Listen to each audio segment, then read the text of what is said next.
Assalamualaikum warahmatullahi wabarakatuh.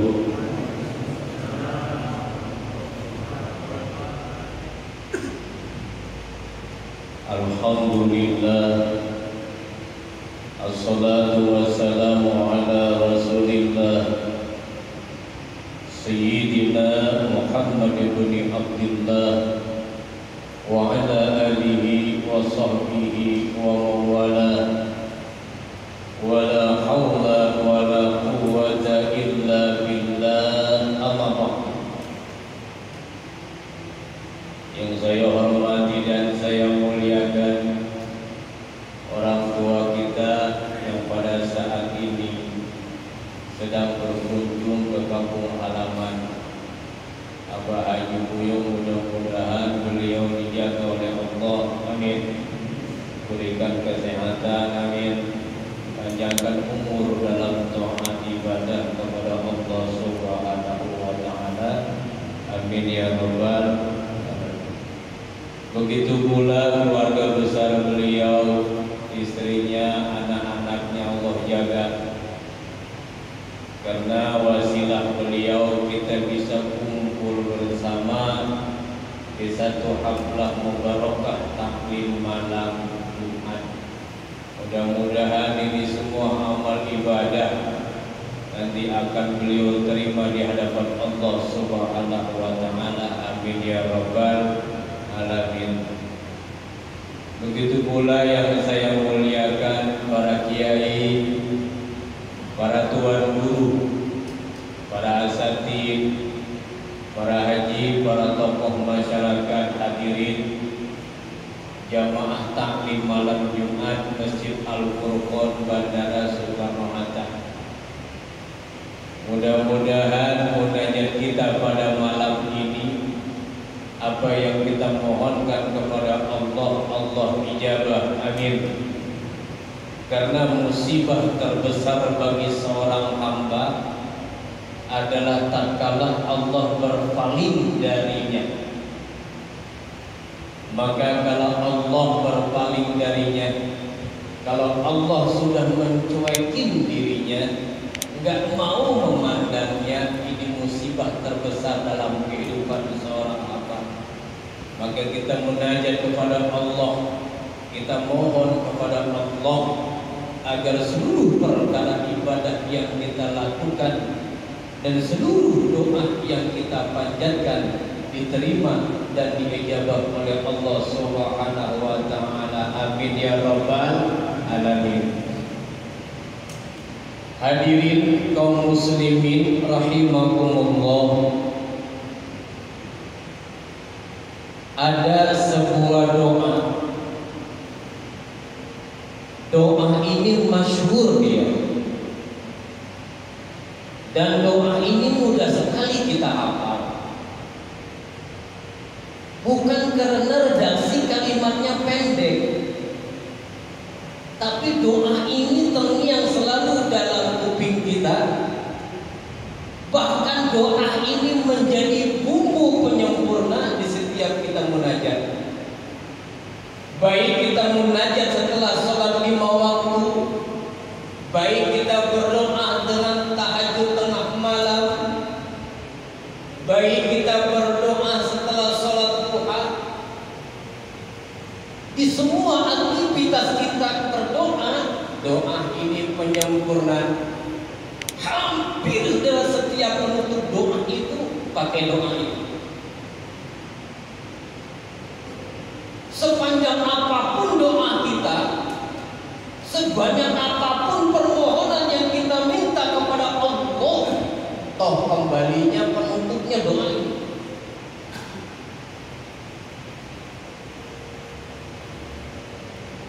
Kenapa? Karena doa ini meliputi seluruh permintaan kita. Itulah bedanya kita dengan orang-orang jahiliyah. Itulah bedanya kita dengan orang-orang musyrik. Kalau mereka kan mintanya hanya dunia, Pak. Tapi kalau kita melalui wasilah doa ini, minta dunia dan akhirat. Doa ini masyhur, sering kita sebut dengan nama doa sapu hijau. Jagat. Doa sapu jagat hijau. Belum diganti Pak. Doa sapu jagat. Mungkin karena maknanya yang begitu luas cakupannya. Karena dari seluruh aspek kegiatan ibadah kita dan seluruh daripada apa yang kita munajatkan kepada Allah tercakup dalam doa ini. Maka itulah disebut orang-orang tua kita nyebut doa ini doa sapu jagat. Kalimatnya pendek, mudah dihafal, ada pengulangan dalam teksnya. Jangankan kita TK aja hafal Pak, medok lebih kita kadang-kadang TK. Bagaimana kalimatnya? Rabbana atina fid dunya hasanah wa fil akhirati hasanah wa qina azabannar.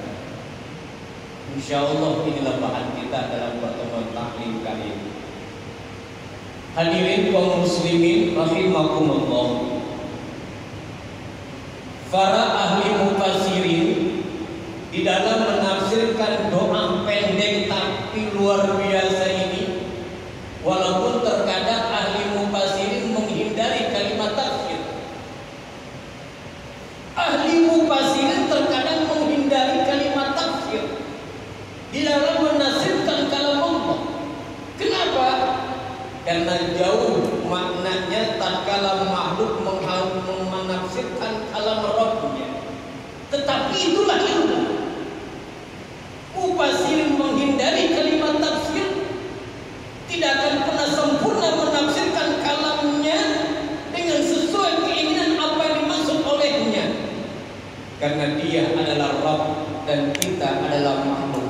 Dia adalah Khalik dan kita adalah makhluk. Dia adalah Tuhan dan kita adalah hamba. Tapi itulah ilmu. Maka setidaknya ada beberapa poin para ahli mufassirin di dalam mengupas makna hasanah dalam doa ini. Hasanah yang pertama, Rabbana, kalau umpama kita artikan secara sederhana pondok pesantren modern lah umpama. Rabbana, wahai Tuhan kami, ati, semoga Engkau memberikan kepada kami di dunia, di dalam kehidupan dunia, hasanatan, kepada kebaikan, wa fil akhirati, begitu pula dalam kehidupan nanti di akhirat, hasanatan, kebaikan, wa qini, dan kami mohon perlindungan kepada Engkau ya Allah. Wa qina, kami mohon perlindungan, penjagaan, azabannar, daripada hebatnya, panasnya api neraka jahanam.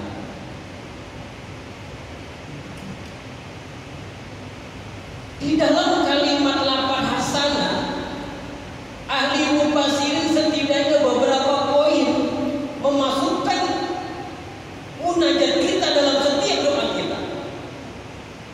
Yang pertama, hasanah yang setiap kita ingin, siapapun dia, apapun profesinya, tentu dia ingin yang namanya nilai nikmat Islam dan nikmat iman.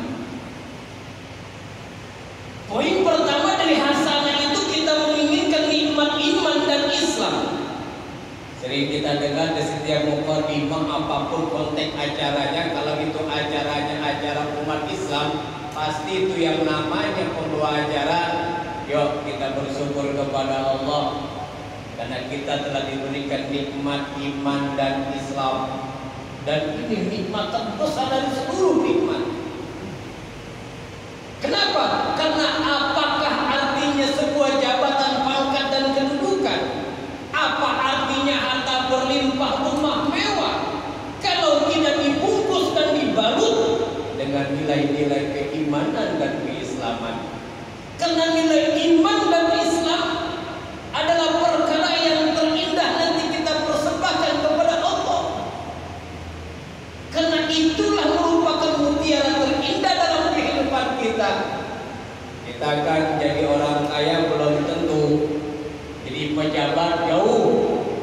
Jadi konglomerat, konglomeraat. Tapi yang penting dalam kehidupan ini kita setidaknya punya iman dan nilai-nilai itu. Karena itu yang nanti kancis pertama kita masuk surga al-hafdu.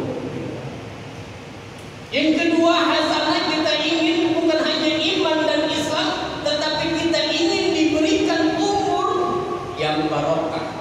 Bagaimana umur yang barokah? Umur yang dipakai habis buat ibadah kepada Allah. Kalau kita umpama orang mampu melihat tayangan sepak bola berjam-jam, kenapa kamu nggak mampu rukuk sujud dengan waktu 5-10 menit?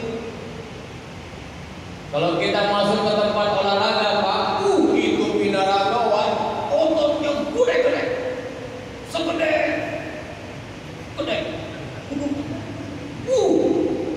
barbar itu Pak, berapa kilo itu?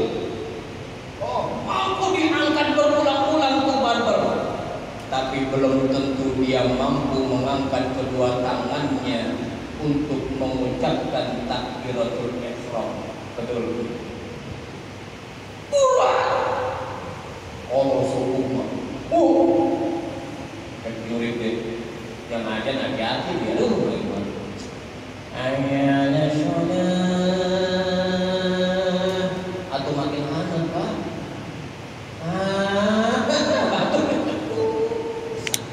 bisa apa di kampung-kampung itu anak muda yang azan dari Masya Allah tuh ada cakap banget seperti pintar lah bisa Allah anak muda yang azan dengan anak-anak Masya Allah ada yang senang lupa Masya Allah ngedoa sholat kata yang molor terus sholat kita naon-naon udah bolong Pak gak ada jendelanya innalillahi Masya Allah mudah bagi masuk kan cakap anak muda mah tarikannya ke Masya Allah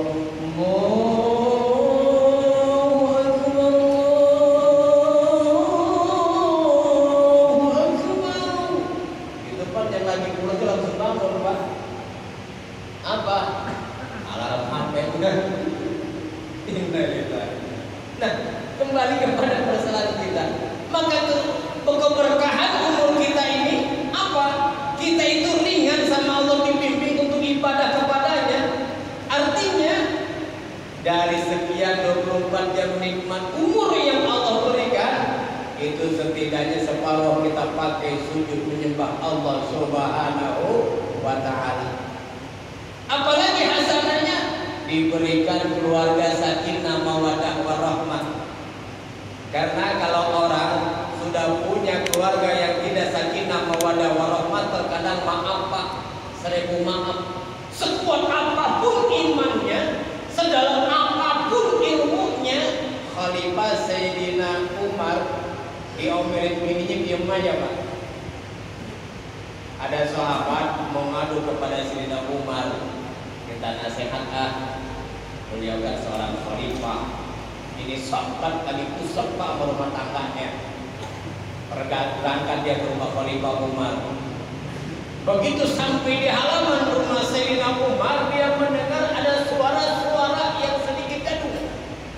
Penasaran di sahabat, ada apa ini rumah Sayyidina Umar yang Khalifah ada suara-suara sedikit gaduh. Dia dikit-dikit, ternyata istri Sayyidina Umar lagi tausiah Pak. Tausiah di hadapan Sayyidina Umar. Kalau bahasa kerennya, lagi diomelin, oh bibi. Itu Sayyidina Umar diam aja Pak. Diam aja. Emang itu Pak, Julus kalau bini ngomel Pak. Kalau bini ngomel jangan dilawan Pak. Bagaimana caranya? Ke dapur, ambil kopi hitam. Tuang air panas, gitu Pak. Ambil kotak 2, 3, 4. Celotok. Duduk di teras Pak. Ngomel bagaimana anteng aja kita kopi Pak.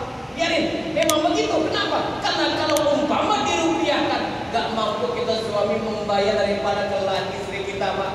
Dari sejak bangun pagi nyiapin anak-anak, siang sedikit nyiapin makan, menjelang Johor jemput anak, sore udah nyiapin bersihin rumah. Bayangkan itu. Maka ketika sahabat mendengarkan, kata sahabat baru meminta nasihat Sayyidina Umar lagi, udah begini nih, kacau urusan itu. Begitu beliau di sahabat mau berpaling dari rumah Sayyidina Umar mendengar kalimat itu, sama-sama dilihat sahabat mau berangkat di rumahnya. Kemudian Sayyidina Umar istri selesai ngomel, dia kejar itu sahabat. Wahai sahabatku, iya boleh. Adakah hajat menghadap kepadaku? Ada perlu? Iya sih sebenarnya. Ada apa? Tadi maksud curhat. Curhat apa? Rumah tangga. Memang kenapa? Kacau beliau di rumah. Terus? Gak jadilah. Memang kenapa? Sama problemnya. Senyum Sayyidina Umar. Apa katanya?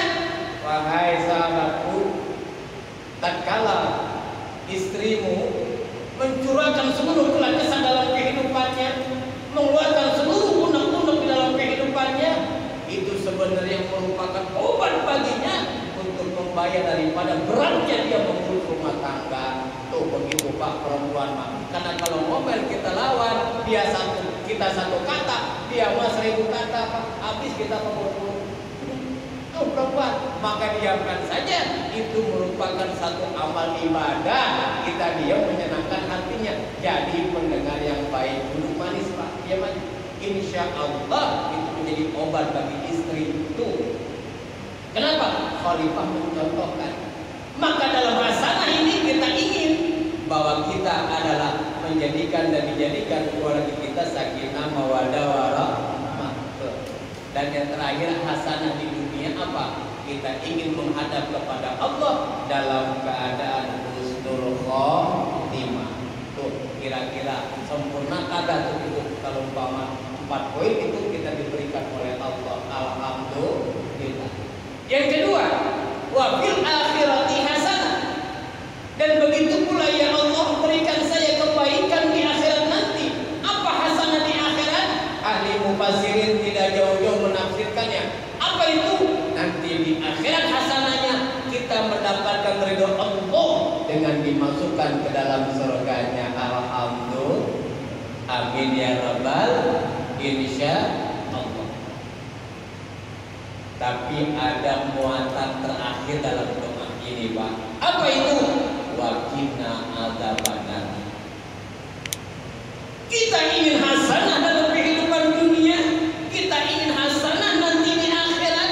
Ingat Pak, ini doa ditutup dengan kalimat waqina adzabannar. Artinya apa? Dengan adanya kalimat waqina adzabannar, hasanah di situ ada selah. Ada selah. Karena nanti ketika kita di akhirat, berbagai macam bentuk umat manusia. Ada yang nanti tanpa hisaban langsung masuk ke surganya Allah.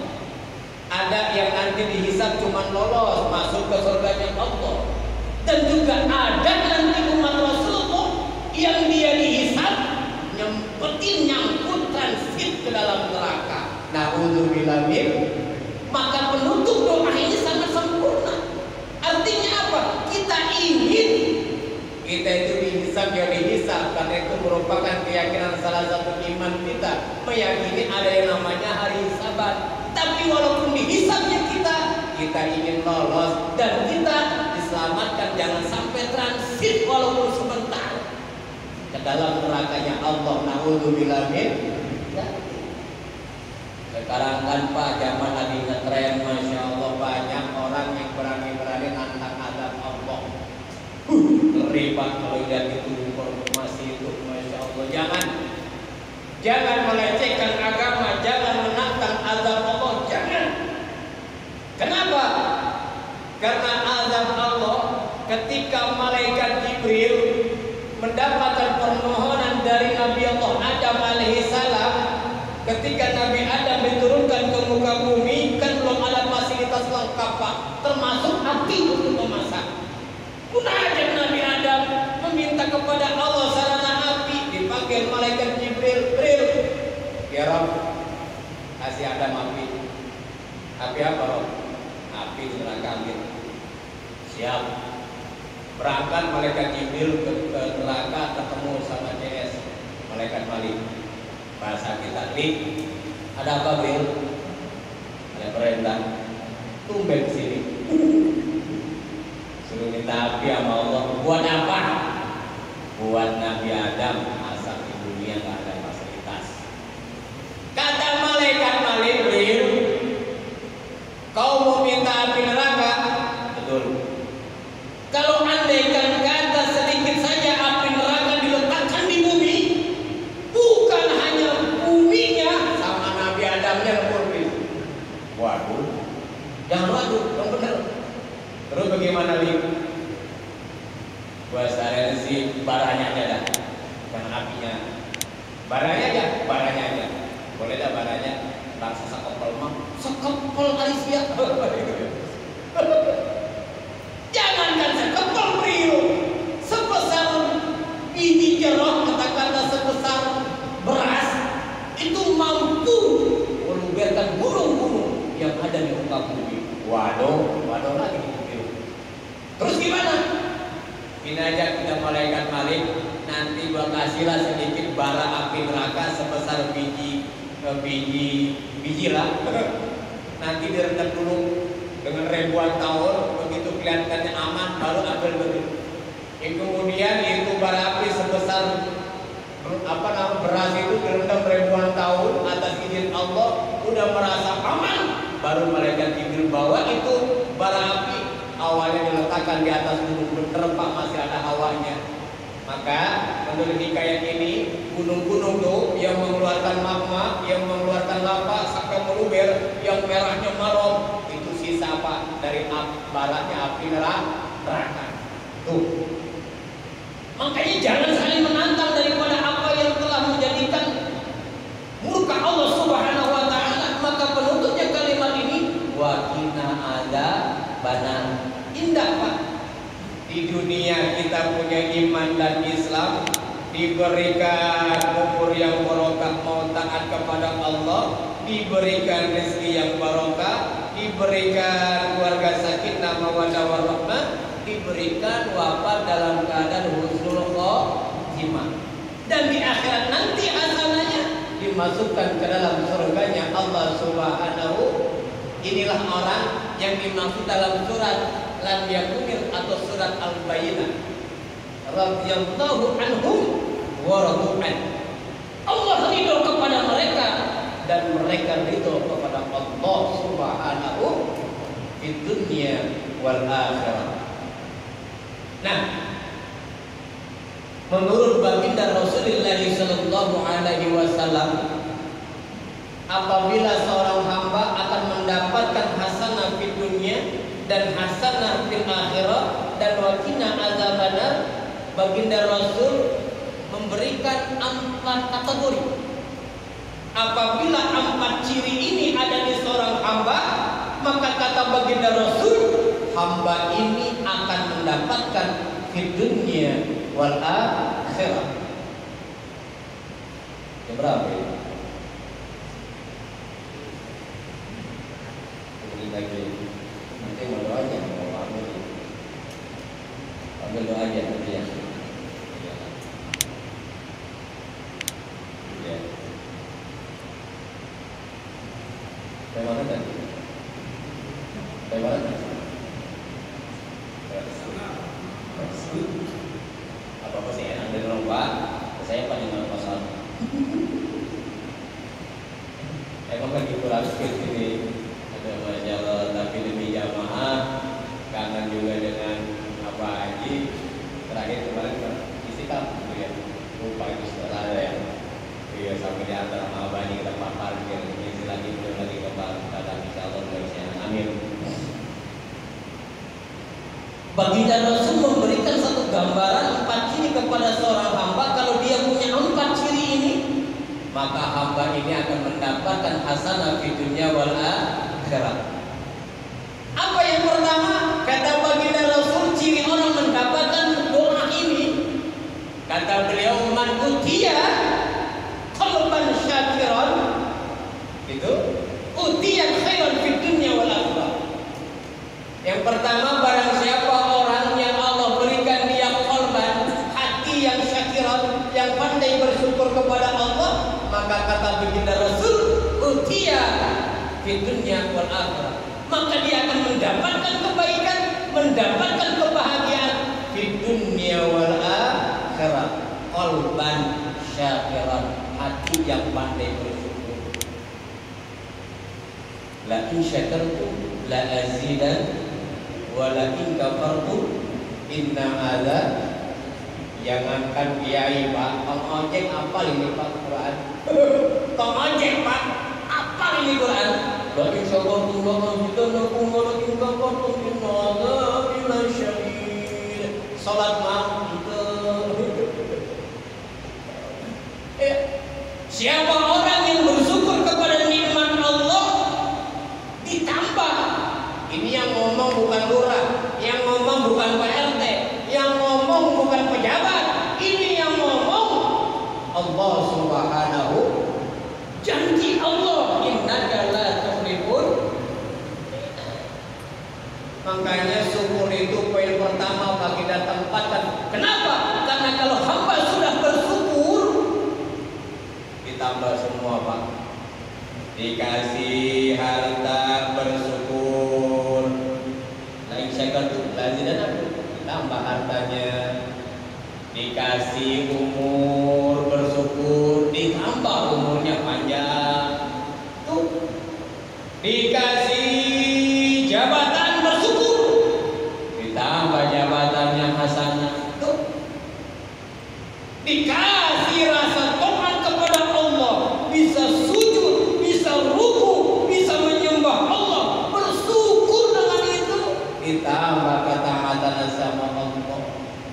Maka orang seperti ini qalban syakiran, kata baginda Rasul, ciri pertama bagi hamba yang nanti mendapatkan di dunia wal akhirah hasanatan, insya alhamdulillah. Satu lagi lah, dua saja karena menjelang masuk Isya. Yang kedua kata baginda Rasul, ciri orang yang dia akan mendapatkan di dunia hasanah wa fil akhirati hasanah, selain diberikan hati yang pandai bersyukur, kata baginda Rasul adalah man utiya lisanan zakiran, orang yang Allah berikan lisan yang pandai berzikir kepada Allah Subhanahu wa ta'ala. Karena di agama Islam itu Pak, dari kita tidur sampai kita bangun tidur, itu semuanya adalah zikir, ibadah kepada Allah. Kita mau keluar rumah kerja, melangkahkan kaki kanan niatan baca Bismillahirrahmanirrahim atau Bismillahirrahmanirrahim, la haula wala quwwata illa billah. Dapat pahala enggak Pak? Dapat. Innamal a'malu binniyat. Dapat. Bismillah. Begitu naik motor menuju tempat perusahaan, jebret. Bang beca Pak, nabrak Bang Kilo. Beca nggak ada spion ya Pak. Bang Kilo kagak mati hitam. Jebret, kaget was-was. Astagfirullahaladzim. Dapat pahala nggak Pak? Dapat. Nonton kita Pak, nonton dulu Pak, seru Pak. Tonton kita, gimana Pak? Mati-mati. Inna lillahi wa inna ilaihi. Zikir bukan Pak? Dapat pahala? Dapat. Yang mati Bang Cilok Pak. Dilihat Bang Becak, itu apa dia Pak? Mang, bangun Mang. Alhamdulillah, hidup Mang, hidup. Kata kita, alhamdulillah. Zikir bukan? Dapat pahala? Dapat. Tancap motor lagi Pak, berangkat. Sampai dekat terminal belok, ada cewek cantik banget Pak. Cuak. Apa kata kita? Innalillahi. Gini. Cantiknya maksudnya pakai jilbab Pak, bukan pakai lemong, pakai lemong, pakai jilbab cantiknya indah. Apa kita bilang Pak? Subhanallah, itu ciptaan Allah, beda dengan imah cina. Aduh, Masya Allah. Niat zikir subhanallah memuji daripada keindahan ciptaan Allah, ibadah bukan ibadah, dapat pahala. Belum nyampe Pak ke tempat kerja, belum nyampe. Udah berapa poin itu zikir? Masya Allah. Maka kalau saya mengajarkan para santri, boleh saja matamu melihat HP, melihat TV, tangan kamu itu mencet-mencet segala macam tombol di HP, tapi jangan lupa lisanan zakiran, ini mulut nganggur, pakai zikir kepada Allah. Dan kalau zikir sama Allah Pak, jangan fanatik, ikutin saja gimana Allah gerakannya. Kayak tadi saya berangkat ke sini dari rumah, saya keluar, saya banyakin selawat apa Ustaz? Selawat Jibril. Sallallahu alaihi Muhammad, sallallahu alaihi Muhammad, sallallahu alaihi Muhammad, sallallahu. Ke sini kan hampir setengah jam Pak. Saya di Jatiwung, dekat sama Abah Haji Buyung, menyeberang doang Pak jembatan. Sallallahu alaihi Muhammad, sallallahu alaihi Muhammad, sallallahu alaihi Muhammad. Tahu-tahu berubah tuh mulut. Subhanallah, subhanallah. Ikutin aja. Ikutin. Dapat beberapa itu subhanallah entah 100 entah berubah dia. Alhamdulillah, alhamdulillah, alhamdulillah. Ikutin aja. Yang penting selama lisan kita masih berzikir. Tuh.